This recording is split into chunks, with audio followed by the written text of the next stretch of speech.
Assalamualaikum everyone, welcome back to my channel. Another day, another question. Alright, today we are going to revise about application of integration. Okay, so ada dua je application of integration, iaitu apa? Iaitu untuk evaluate area and juga evaluate volume. Alright, so those are the application of integration.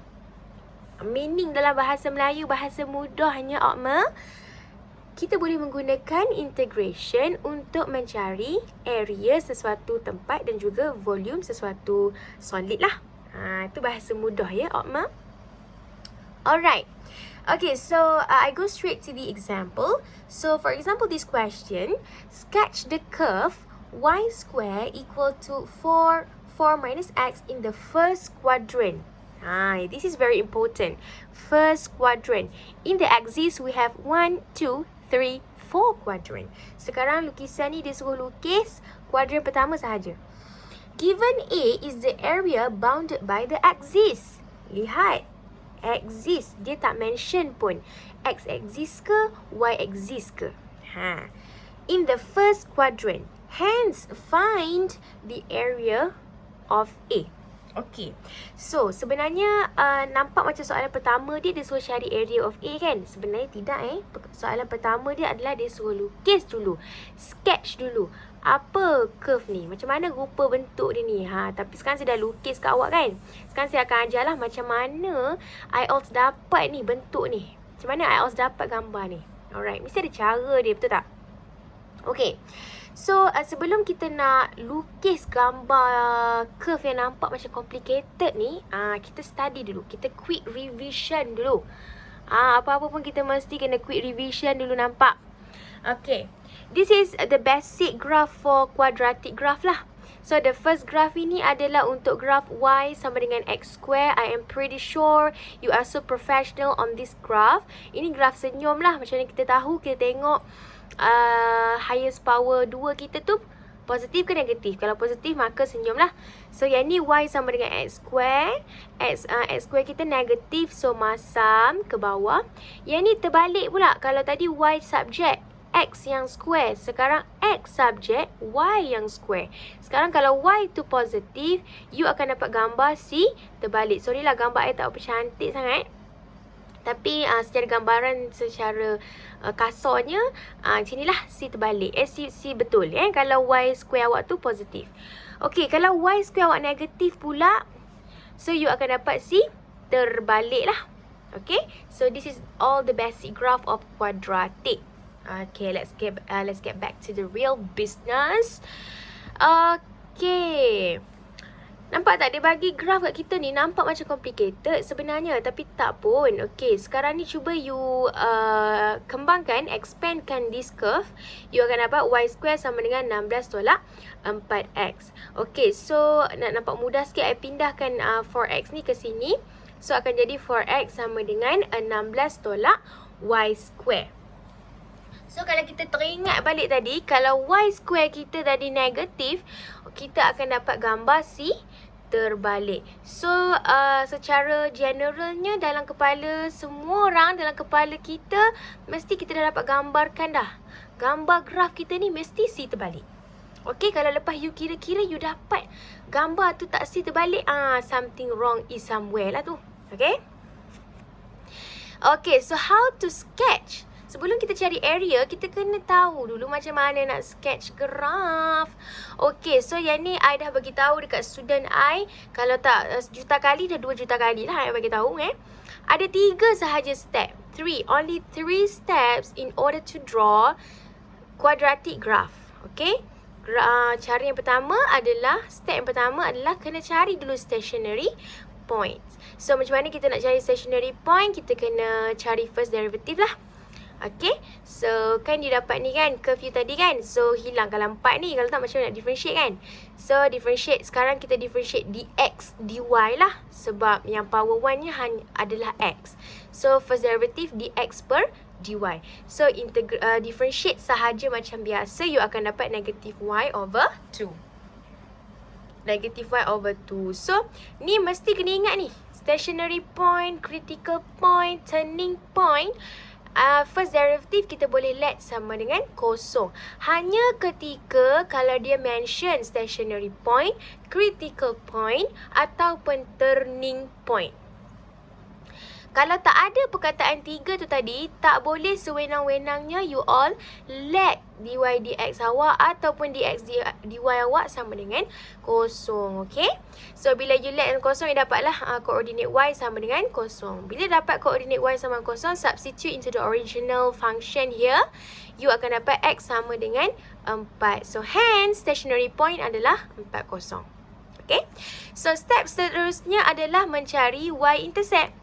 Okay, so y-intercept apa benda yang kosong? Ini pun dah cakap kalau tak 2 juta kali, 3 juta kali lah. Dah bagi tahu dalam kelas So y-intercept sama dengan x sama dengan kosong. So you terus je substitute x sama dengan kosong dalam original function. You akan dapat, okay, ini nak cakap buat kali yang ke 5 juta. Kalau you ada cert, jawapan dia mesti ada plus minus. Tak kisahlah cert value apa-apa sahaja pun you all. Minta tolonglah, memang kena ingat ni macam mana pun. Kalau cert mesti ada plus minus. Bila you ada 2 values of coordinate y, hence you akan ada juga 2 value of coordinate x lah. Sekarang ni you ada 2 x you kosong kan. So coordinate untuk y-intercept adalah 0,4 dan juga 0, -4. Okay, very good. Okay, last but not least, the third step is you kena cari x-intercept. Okay, x-intercept y pula lah yang kosong. So, simply substitute y 0 dekat you punya original function. You akan dapat x sama dengan 4 lah. So, terus dia boleh buat original koordinat dia adalah 4, kosong. Sekarang you dah jumpa semua koordinat. Sekarang masanya untuk you lukis graph. Okay, let's draw the graph. Okay. So, y-intercept mestilah berada di y-axis kan? So, sinilah. Okay, 0,4, 0, -4 dekat sini. Stationary point dan juga x-intercept adalah pada koordinat yang sama, iaitu 4, 0.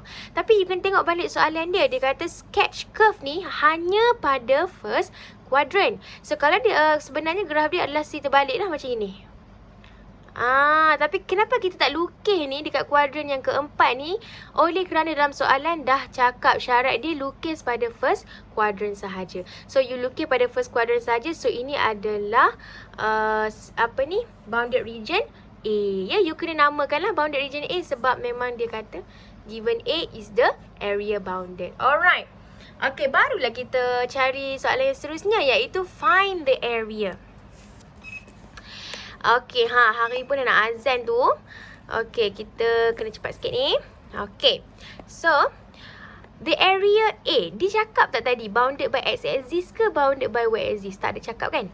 Kalau tak ada cakap, it's up to you. Sama ada nak integrate in terms of y ataupun integrate in terms of x. Okay, so nak senang you ambil je lah integrate in terms of y ke x, boleh je mana-mana. So ni saya pilih integrate in terms of y, tapi syarat dia bila you ambil function y, you kena ambil limit y jugalah. Ni saya tunjuk. Tak tunjuk kan, tak faham ni. Okay, nampak ni. Okay, you dah pilih function y kan. So you kena pilih limit daripada y-axis lah, iaitu daripada 0 ke 4. So, area integrate 0 ke 4. So, salin je balik function tadi in terms of y. Integrate sahaja macam biasa. And jangan lupa limit dia lah. Ni saya tak tunjuk lah. Ni substitute limit sahaja and you'll find out the answer. Right? So, the last question, dia cakap, last question, last but not least. Dia kata, volume of the solid of revolution obtained by revolving the region A about the x-axis. Sekarang untuk volume dia kata solid ni revolve pada x. So, syarat dia you mesti kena integrate in terms of x. Wajib sebab dia dah kata x-axis. Macam area tadi dia tak kata x ke y. So, it's up to you. Sekarang ni dia memang kata revolve dekat x. So, you memang kena differentiate integrate in terms of x. Okay. So, this is the original function. Okay, y square sama dengan 16 tolak 4x. Apa formula untuk cari volume? Okay, volume sama dengan pi integrate A to B y square. Mesti you kena squarekan function tersebut in terms of X. Okay? So, nampak? You tak payah nak square dah lah sebab 16 tolak 4X ni dah memang represent Y square. So, you boleh terus sahaja substitute Y square dengan 16 tolak 4X. Integrate macam biasa and sambunglah substitute the limit and you will find out the answer. Last kali, you jangan lupa darab value dalam ni dengan pi. Okay, so for my students, I would like you to give me what is the answer for area and also for volume. Share pada ruangan komen, okay? And jangan lupa, if you have any problems ataupun you ada question ataupun I cakap laju sangat ke apa ke, you boleh komen dekat comments below. Alright? So, bye. See you on my next lesson.